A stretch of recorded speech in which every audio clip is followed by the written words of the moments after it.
ओम अज्ञानतिमिरन्धस्य ज्ञानञ्जनशलाखया चक्षुरुन्मिलितं येन तस्मै श्रीगुरुवे नमः। नमो ओम विष्णुपादाय कृष्णप्रेष्ठाय भूतले श्रीमते भक्तिवेदांत स्वामिन इति नामिने।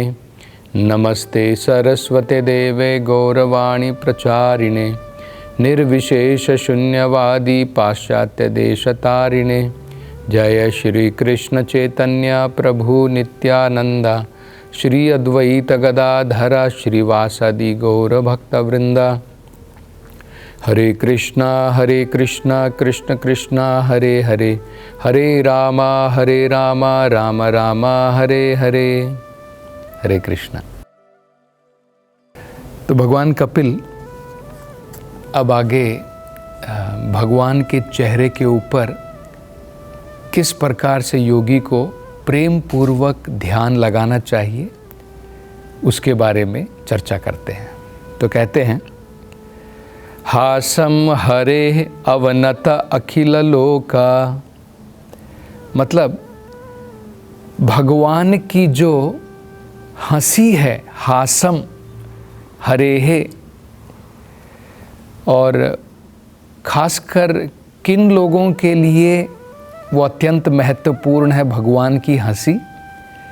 अवनत अखिल लोका, सारे ब्रह्मांडों में, सभी लोकों में वो लोग जो भगवान के सामने नतमस्तक होते हैं, जो अपना सिर झुकाते हैं, भगवान को जो प्रणाम करते हैं, क्योंकि ये भक्ति का एक बड़ा महत्वपूर्ण अंग है, भगवान को प्रणाम करना।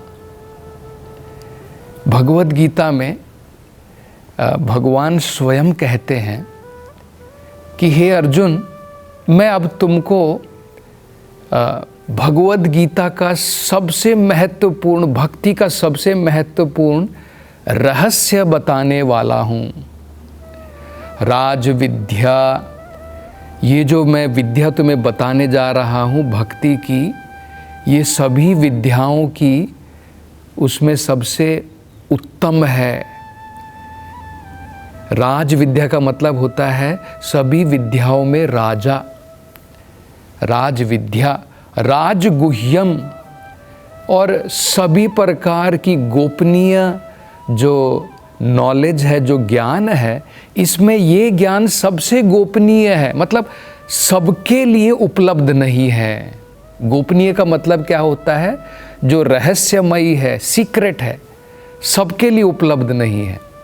राज विद्या राजगुह्यम पवित्रम हेतु उत्तमम, और ये ज्ञान सबसे पवित्र है, इसके अंदर में कोई मल नहीं है, प्योर अमल है ये ज्ञान, पवित्रम उत्तमम। और ये जो ज्ञान है जो भगवान अभी देने वाले हैं अर्जुन को, कहते हैं उद्गता तमा, इस तमक जो संसार है, जो तम में डूबा हुआ है, इससे ऊपर है ये। तो वो भगवान बताते हैं, आगे श्लोक में कहते हैं, मन मन भव मद भक्तो मद्याजी माम नमस्कुरु। तो देखिए भगवान चार चीज़ें बताते हैं जो सबसे कॉन्फिडेंशियल, गोपनीय, रहस्यमयी जो ज्ञान है और बड़ा सरल है। वो क्या है? भगवान कहते हैं, मन मन भव, हमेशा अपने मन में मुझे रखो। क्योंकि देखिए, हम जिस व्यक्ति के बारे में सारा दिन हम चर्चा करेंगे, जिसके बारे में हम कार्य करेंगे, हम उसी व्यक्ति को अपने मन में रख सकते हैं। जैसे श्रील प्रभुपाद जी एक उदाहरण देते हुए बताते हैं कि एक बिजनेसमैन था, एक व्यापारी था। वो अपने व्यापार में इतना मग्न रहता था सारे दिन कि वो सोते समय भी सपने में व्यापार करता था और कपड़े बेचता था। उसके कपड़े का व्यापार था। तो उसकी जो पत्नी थी, उसकी यही शिकायत थी कि मेरा पति जो है सपने में भी जो है व्यापार करता है। तो ये तो निश्चित है, आपका मन जिस तरफ सारे दिन लगा रहेगा उसी प्रकार से आपके मन के अंदर में सपने भी आएंगे। तो भगवान कहते हैं कि मुझे मन में रखना है, तो मतलब क्या है, अगर हमारी दिनचर्या इस प्रकार से हो जाए कि किसी न किसी प्रकार से ये न के न प्रकारेण मनः कृष्ण निवस्येत, कि किसी न किसी प्रकार से हमारा मन भगवान की एक्टिविटी में लगा रहे।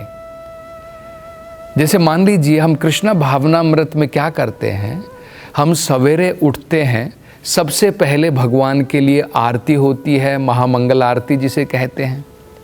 आरती के पश्चात में हम भगवान के नाम का जप करते हैं, जप भी करते हैं। और जैसे जो भगवान से जो रिलेटेड हैं, जैसे तुलसी महारानी हैं, उनकी उपासना होती है, उनकी पूजा करते हैं, उनको भक्ति देवी कहा जाता है। उनके द्वारा हमें भगवान की भक्ति की प्राप्ति होती है। बाद में भक्त लोग मिल कर के भगवान का अभिषेकम करते हैं, उनको नहलाते हैं, और नहलाने के बाद में भगवान नए वस्त्र धारण करते हैं, जिसे दर्शन आरती कहते हैं। भगवान जो है स्नान करने के पश्चात जब तैयार हो जाते हैं अपने भक्तों को दर्शन देने के लिए, तो दर्शन आरती होती है। बाद में गुरु की उपासना करते हैं, हरे कृष्ण कीर्तन करते हैं, और रोज़ दिन प्रतिदिन नित्य जो है सवेरे और शाम को भगवद गीता भागवत की कथा होती है। और बाकी समय में भी भक्त जो है भगवान के लिए अलग अलग प्रकार के कार्य करता है।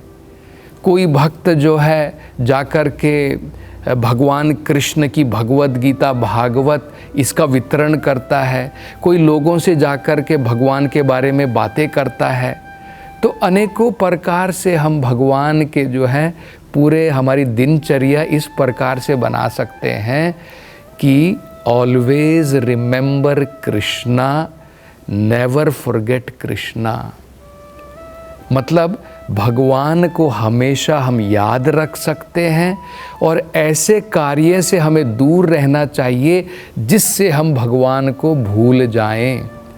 तो उससे क्या होगा, हमेशा भगवान हमारे मन में बसे रहेंगे।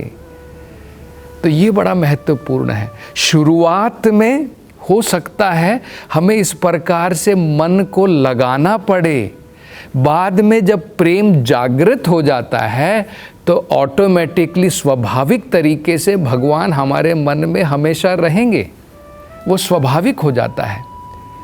जैसे जब एक लड़के और लड़की की शादी होती है, विवाह होता है, हो सकता है पहले उनमें प्रेम ना हो, लेकिन आपस में आदान प्रदान करने के साथ में जब वो एक्टिविटी करते हैं तो धीरे धीरे उनके अंदर में जो है प्यार आ जाता है, प्रेम आ जाता है, अट्रैक्शन आ जाता है, रति आ जाती है। ठीक इसी प्रकार से जब हम साधना के द्वारा अपने मन को किसी न किसी प्रकार से भगवान के अलग अलग कार्यों में लगाते हैं, भगवान के नाम के जप में, भगवान की कथाओं के श्रवण में, भगवान के अलग अलग जो कार्यकलाप होते हैं उसके ऊपर स्मरण करने में, तो उससे क्या होता है, धीरे धीरे भगवान की भक्ति जागृत होगी, भगवान के प्रति हमारा आकर्षण जागृत होगा। तब बड़ा आसान होगा भगवान को अपने मन के अंदर में रखने के लिए। तो सरल है भगवान, इसलिए कहते हैं मन मना भवा मद भक्तो। भगवान का हमें भक्त बनना है। इस भौतिक संसार में हम देश भक्त बनते हैं, मातृ भक्त बनते हैं, पितृ भक्त बनते हैं, और कई बार जानवर भक्त भी बन जाते हैं क्योंकि उनसे प्रेम करना शुरू कर देते हैं। लेकिन भगवान बता रहे हैं मद भक्तो, भगवान की भक्ति में हमें लगना चाहिए। या फिर कई बार हम देवताओं के भक्त बन जाते हैं, लेकिन इन सब के द्वारा हमें इस भौतिक संसार के कलमशों से, बंधनों से कोई मुक्ति नहीं मिलेगी। लेकिन अगर हम भगवान की भक्ति में लगते हैं तो ऑटोमेटिकली मुक्ति भी आ जाती है। भक्ति के साथ साथ में मुक्ति स्वयं आ जाती है। तो मद भक्तो मद्याजी, भगवान कह रहे हैं कि मेरी उपासना करो, माम नमस्कुरु। और जब हम मंदिरों में जाते तो हम लोग क्या करते हैं? माम नमस्कुरु, भगवान के सामने दंडवत प्रणाम करते हैं। तो ये 4 अंग भक्ति के बड़े महत्वपूर्ण हैं। और भगवान कपिल यही बता रहे हैं कि भगवान की जो स्माइल है, भगवान की जो हंसी है, वो किन लोगों के लिए मायने रखती है? जो अवनता अखिल लोका, अखिल सारे ब्रह्मांड में, सारे लोकों में जो भगवान के सामने नतमस्तक होते हैं, जो भगवान के चरण कमलों की शरण ग्रहण करते हैं, उन लोगों के लिए भगवान की हासम, भगवान की हंसी बड़ी महत्वपूर्ण है। क्यों महत्वपूर्ण है? अब वो आगे बताते हैं। तीव्र शोक अश्रु सागर विशोषणम, तीव्र शोक अश्रु सागरा, इस भौतिक संसार में तीव्र प्रकार के कष्ट हैं, शोक हैं। व्यक्ति इस भौतिक संसार में इंटेंस ग्रीफ, अनेकों प्रकार के ऐसे दुख हैं जो बड़े तीव्र होते हैं। मान लीजिए हम एक परिवार में रहते हैं और बड़े मिलजुल कर प्रेम के साथ में रहते हैं, लेकिन ये भौतिक संसार ऐसा है कि ये प्रेम का जो परिवार है, जो मिलजुल कर रह रहा है, ये हमेशा के लिए नहीं रहेगा। उसका कोई ना कोई सदस्य जो है समय आने पर काल के अनुसार मृत्यु को प्राप्त होगा। तो जब हमारे नज़दीकी लोग हमारे से अलग हो जाते हैं, तीव्र शोक उसके जो है उससे हम प्रभावित हो जाते हैं। हमारे मन के अंदर में, हमारे जीवन के अंदर में एक प्रकार का लैमेंटेशन आता है, ग्रीफ आता है, जिसे हटा पाना बड़ा मुश्किल होता है। तो भगवान कह रहे हैं, जो भक्त लोग भगवान को नतमस्तक हो करके भगवान की हंसी के ऊपर जो ध्यान लगाते हैं, उनके जीवन से तीव्र शोक जो होता है, और तीव्र शोक से क्या होता है वो कह रहे हैं, अश्रु सागरा।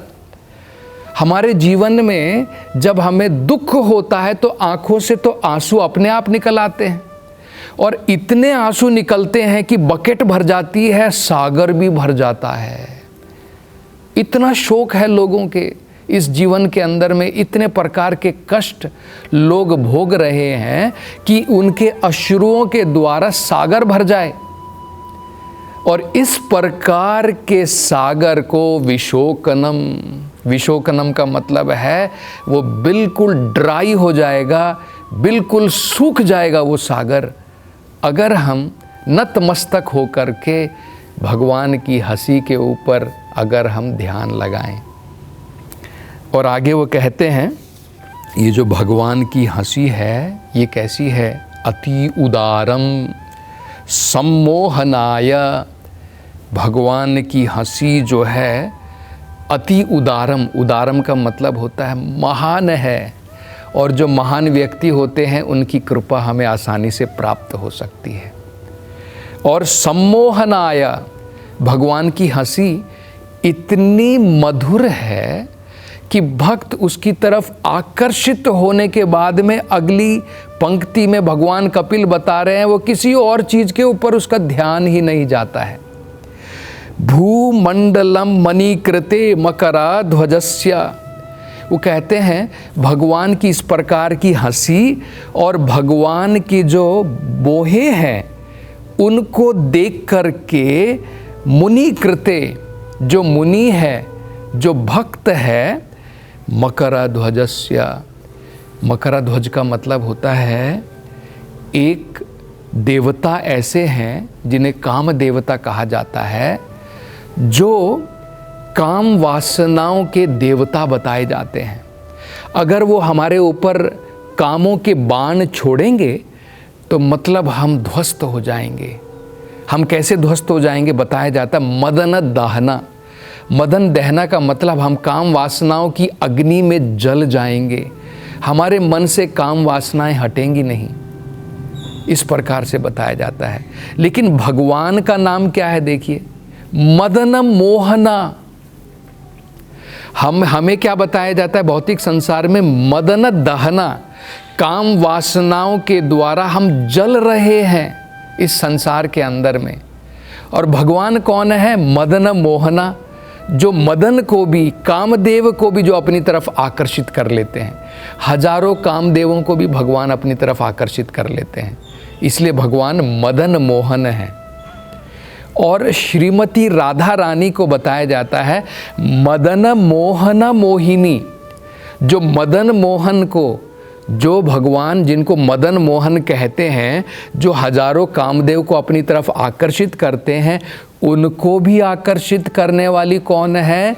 मदन मोहन मोहिनी श्रीमती राधा रानी है। तो अगर हम राधा और कृष्णा इनके प्रति आकर्षित हो जाएं, तो ये जो काम वासनाओं की जो ये अग्नि जल रही है, ये भी शमन हो जाएगी। तो देखिए, दो प्रकार से हमारे कष्ट शमन हो जाएंगे। एक तो बताया है, जो भगवान की हंसी के ऊपर ध्यान लगाता है तो उसके जो शोक, अति तीव्र शोक के द्वारा जो अश्रुओं का सागर बन जाता है, वो सूख जाएगा। मतलब उसके संसार के, उसके जो भी कष्ट हैं, उनका सबका निवारण हो जाएगा।